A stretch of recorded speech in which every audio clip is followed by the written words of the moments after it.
The following is an AZPM original production. For AZPM, I'm Mark McLemore, and this is Arizona Spotlight.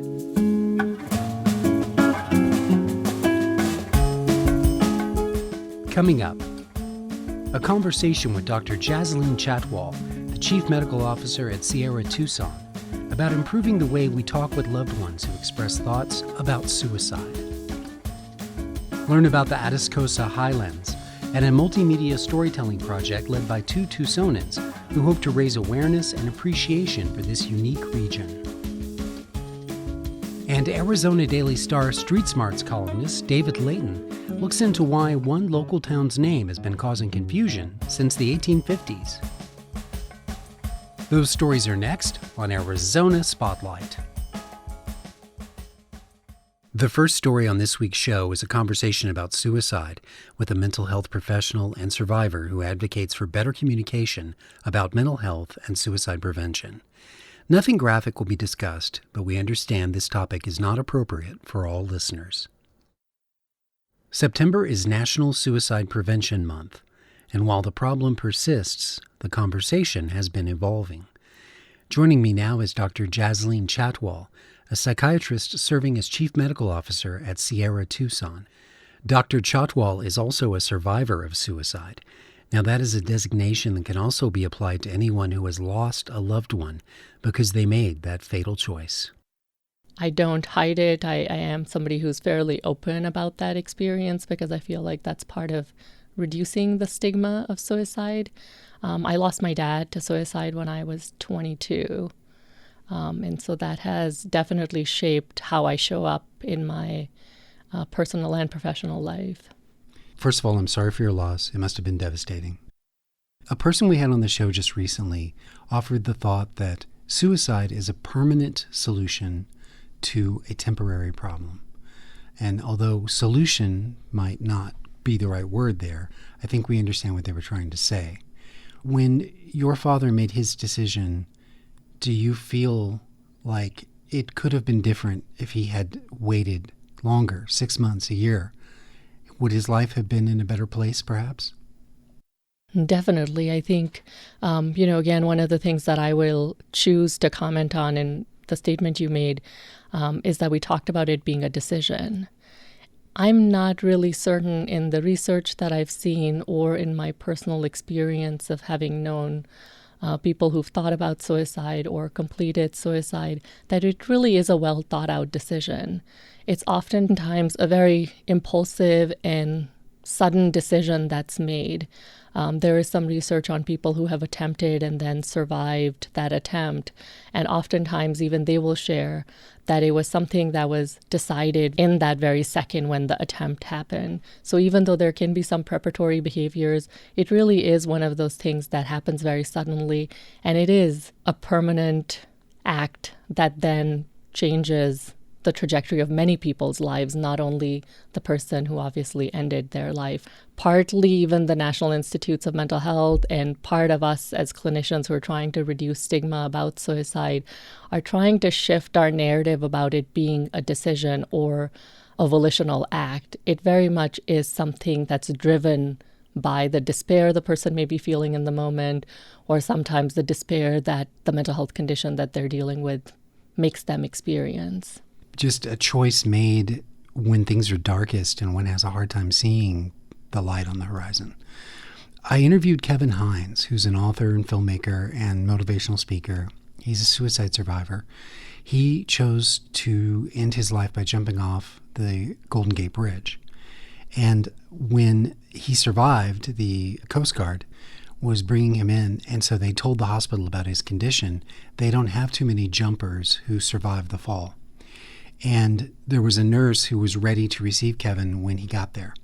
And she told him later, I knew it was you, and I knew you were my patient, because as soon as they opened the ambulance doors, I could hear you saying, I'm sorry, I'm sorry, I'm so sorry. And I asked him if he remembered that, and he did. And he said that his regret began the instant that he left the bridge. What can you tell me about regret and how suicide survivors have a different aspect on the experience once they are survivors? Most of the training that we do around suicide risk assessment when we see individuals who've attempted, that's a thing that all of us as clinicians really try to assess. Is there regret?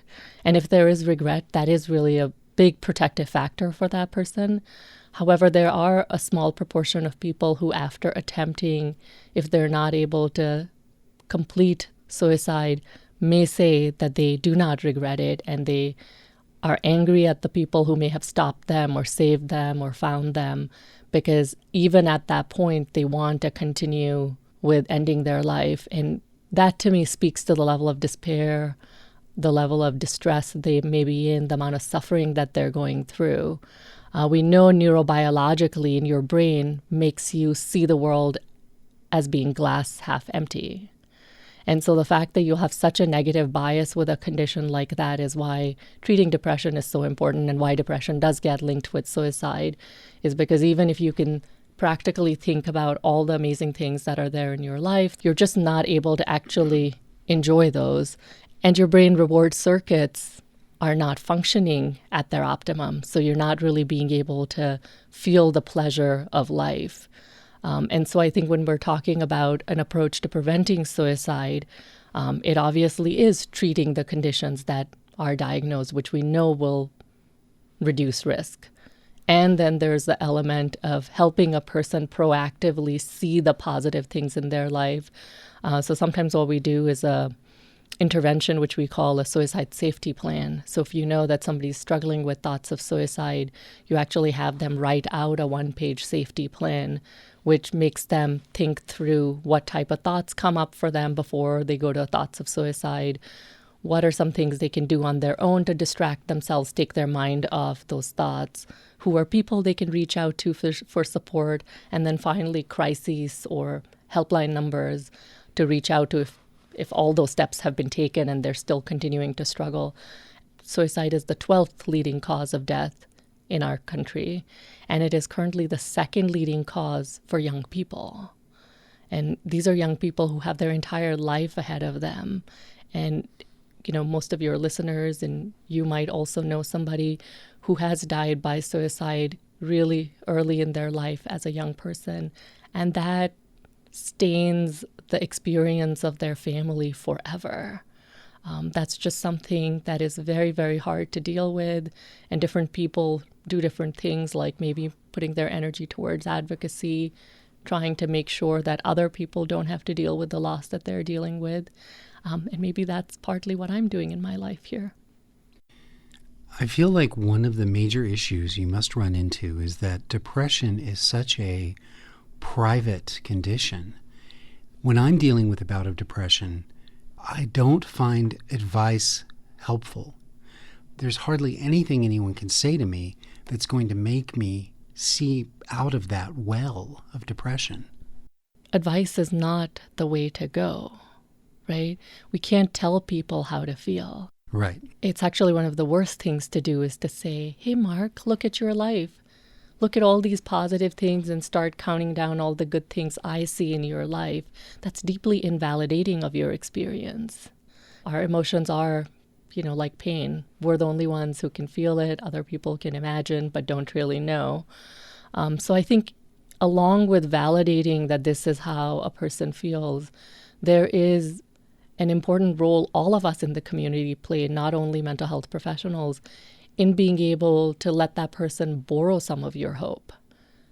To say, I understand that I'm hearing from you, you're struggling so deeply. And I've seen that previously when this has happened with you, things have gotten better. We know things will change. And then being able to just provide support, love, and unconditional regard, no matter what you're going through. We did touch on some signs that may indicate that a loved one might be at risk for suicide. Can you tell us what a couple of the most important ones are? One of the biggest ones is a change in behavior. And with the behavior especially being towards being more socially isolated, not engaging as much, starting to talk about death or suicide is something that should be taken very, very seriously. So if out of the blue you hear your loved one starting to talk about death or suicide, that is not a topic to brush away. I would really request that everybody and anybody who hear a person talk about that, engage with them around it. More so to ask, what are you thinking about? Since how long is this going on? Encouraging somebody to talk about those thoughts does not make them more real, does not increase the likelihood that the person will act on those thoughts. Oftentimes, that might be what they needed to start venting and talking about what's really driving that thought of suicide. And oftentimes, I think the other piece can be the person talking about feeling like a burden, that they don't really feel like they have purpose or meaning in their life. And I think we started our conversation to some degree talking about me losing my dad. I lost him when I was 22. In India, I was finishing medical school. I was still in my last year. I wanted to come to the US to train. And suddenly my brain would not work. Like I couldn't study. I couldn't pay attention to anything. There was so much psychosocial chaos. People did not really understand suicide, so there was a lot of speculation about what happened. And so just the amount of despair that I myself felt in that, sometimes I sit and think about it, and I'm like, I don't even know how I survived that. I don't know how I'm here today, because it was such a dark period. And to know that there's so many people out there who struggle with that on a day-to-day basis. And just in our country, we lose about 130 people every day to suicide. That is a massive number. So the funny thing is my mother-in-law usually laughs because wherever we go, I just say hi to people and I interact with them. And she's like, gosh, you'll talk to anybody. And I'm like, yeah, that's partly the goal, is to just connect with people. And if you can add one positive bit of energy to somebody's life, you never know what they were going through and what's happening to them. So I feel like whenever we're feeling okay, maybe it's our community prerogative to be kind. And Tucson is all about that. Be kind and connect. If you or someone you know needs help, get in touch with the Suicide and Crisis Hotline by calling or texting 988. In Tucson, the National Alliance on Mental Illness is available at 520-622-6000. And the Hope Incorporated Warm Line is 520-770-9909. There is no shame in attempting to save a life, especially your own. Thank you to Dr. Jasleen Chhatwal, Chief Medical Officer at Sierra Tucson. The Coronado National Forest encompasses nearly 1.8 million acres in different parts of Arizona and New Mexico, providing countless opportunities to experience the full range of this region's natural habitats. Among them is the Atascosa Highlands. It's west of Nogales, Arizona, where some multi-talented Tucson residents have been conducting a visual storytelling project since 2017. Here's Tony Paniagua with the interview. Jack Dash and Luke Swenson, thank you very much for joining us. Thanks for having us, Tony. Thanks so much for having us here. We'll begin with you, Jack. So what is Atascosa Borderlands? Where is it and why is it a special place for you? So Atascosa Borderlands is a multidisciplinary visual storytelling project that's focused on a small stretch of the Arizona-Sonora borderlands just southwest of Tucson, Arizona. The project really looks at the history of humans' interaction with this landscape from really prehistoric times to the modern era, and how different groups of people have perceived and influenced the landscape there along the border. I've heard, for example, that you can find black bear and jaguar in this area. That's right, and this is one of the very few areas in North America where those animals are going to interact. Additionally, you have plant species that might typically be found in subalpine meadows in the Rockies, within a few feet of species that are tropical and typically grow in Central America. So you really have this ecological and cultural tide pool that is being disturbed by fragmentation of the landscape.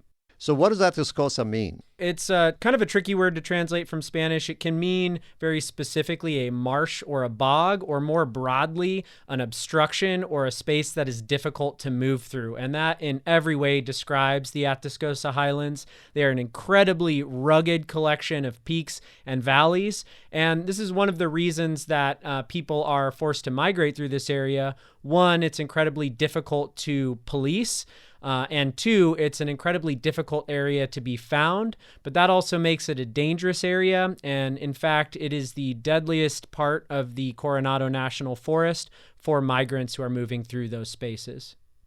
And Luke, can you tell us about when did you first hear about this region and why did you decide to get involved with Jack Dash on this project? Jack and I have actually known each other for going on 15 or 16 years. We were friends in high school growing up in neighboring towns of the Pacific Northwest along the Columbia River in southern Washington. Jack was working at Desert Survivors here in Tucson, Arizona, and started having conversations with people about how he could learn more about the ecology of the Southwest. And that was when this idea of doing a botanical flora was first brought to his attention. And a coworker of his started listing off a number of different mountain ranges that had never had what's referred to as a comprehensive botanical flora done. And one of those mountain ranges that was mentioned to Jack was called the Atascosa Mountains. And that name Atascosa just really drew him in. And so that was around the time going back to about 2017 when Jack and I first began working together. And Luke, what does this visual storytelling project look like? Over the last 7 years, Jack and I have made over 10,000 photographs on medium format color film. We've interviewed over 100 different community members across the Atascosa Highlands, oftentimes bringing people out into the field to make these recordings. And then we have worked with these community members as well as different historical archives here, both in Arizona, but also in California, to digitally archive hundreds of historical photographs. And so this visual storytelling website through which Atascosa Borderlands is being released brings together hundreds of these original photographs along with historical images and documents. Each of the chapters of our storytelling website has a 15 to 20 minute audio piece that weaves together a series of oral history interviews that are brought together with ambient field recordings and original instrumentation by two of our fellow collaborators, Patricio Coronado and Gus Tomizuka of the bi-national audio collective Transitory Tapes. Yes, I see you worked with, among others, ecologists, cattle ranchers, hunters, ex-Border Patrol agents. Why was it important for you guys, both of you, collectively, to try to reach out to as many different sectors as possible? In a lot of the media coverage that you see about the border, stories can often be fairly shallow, or they might take one particular angle. And often they're from the perspective of a journalist or, an influencer that's coming to this space from somewhere else and really offering their own take. It quickly became important for us to really center the voices of the people that are most affected by these issues. And we figured that ultimately, if we really want this project to reach a broad audience and to truly cross political and ideological boundaries, then we really wanted to center the voices of a diverse array of people. And ultimately, it's not our goal to convince people of one perspective or the other, but to lay out the perspectives of people that are affected by changes taking place in the Atascosa Borderlands and allow them to draw their own conclusions. And Luke, your project is coming out in different chapters. Can you tell us about the latest, please? Yeah, so the project is being released as a series of 8 different chapters. And Chapter 2, which just came out on Tuesday, January 9th, is focused on what is referred to as the Battle of Bear Valley, which is the last conflict that is a part of what's referred to as the American Indian Wars. And this battle actually took place in the Atascosa Highlands near a small encampment called Bear Valley. That skirmish, that battle was between a group of Yaqui freedom fighters who were traveling from southern Arizona to northern Mexico to defend their communities from the Mexican federal government. And that group of Yaqui freedom fighters ran into a group of 10th Cavalry Buffalo soldiers who, the 10th Cavalry Buffalo soldiers was made up of Black and African American enlisted men. So this really interesting historical event that took place, but that not very many people here in the Southwest may be familiar with. if you aren't maybe, say, a part of the Pascua Yaqui community, for which this battle is a very important historical event. Jack, what are the biggest challenges to this region? First and foremost, it's important that people that are interested in sharing this history go into these communities and speak with people that maybe don't have access to, larger media or academic networks where their stories can be shared. Additionally, as with all of southern Arizona and the world, this area is experiencing the effects of climate change and habitat fragmentation. And in many areas, that takes the form of like urban development. In this area, habitat fragmentation largely is taking place in the form of border wall construction that's dividing this area, which ecologically is linked with northern Mexico, but politically is obviously very divided. And we think that's going to have profound effects going forward, both to the culture and ecology of this region by splitting human communities and biotic communities. Jack Dash, a naturalist and writer with Atascosa Borderlands, and Luke Swenson, a documentary photographer with the same project. Thank you very much for joining us. Thank you so much for having us. Thanks for having us, Tony. Jack and Luke are holding a presentation and panel discussion about Atascosa Borderlands next Thursday, January 18th, from 6 to 8 p.m. at Tohono Chul in northwest Tucson. The event is free and open to the public, but does require registration in advance. We'll have links for more information on our website. Look for the Spotlight page at azpm.org. It's writer David Layton's job to explore local history and unearth the facts behind local legends for his monthly Street Smarts column in the Arizona Daily Star. Next, Layton tells the history behind an unusual place name that people have been pronouncing in different ways for more than a century and a half. So this one actually dates back to the days when I was in high school. Sometimes I'd go down to Nogales with friends to do a little partying, and I'd always pass by the sign that would read Sahuarita. And I'd always ask my friends, many of them who are native Spanish speakers, what is a Sahuarita? And I usually hear, I don't know, or that doesn't mean anything. But if it was Sahuarito with an O, it would mean little saguaro. So I've always been curious since the days of high school of where that name came from.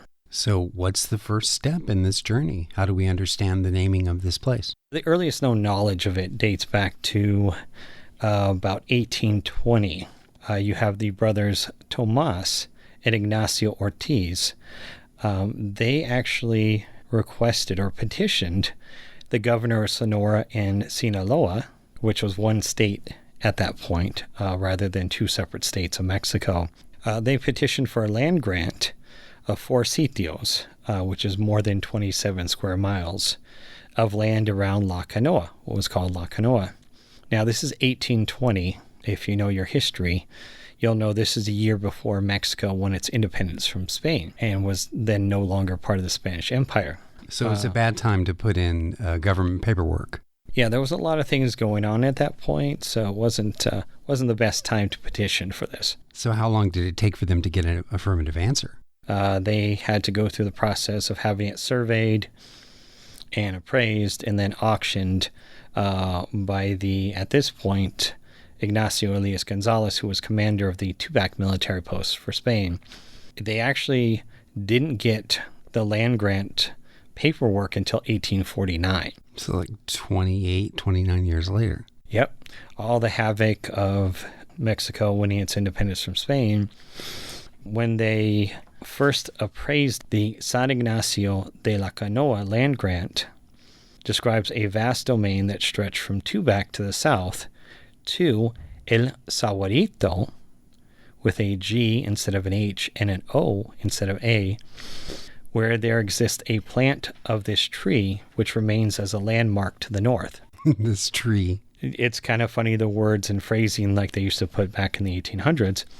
But that's actually how they described it, actually mention El Sahuarito.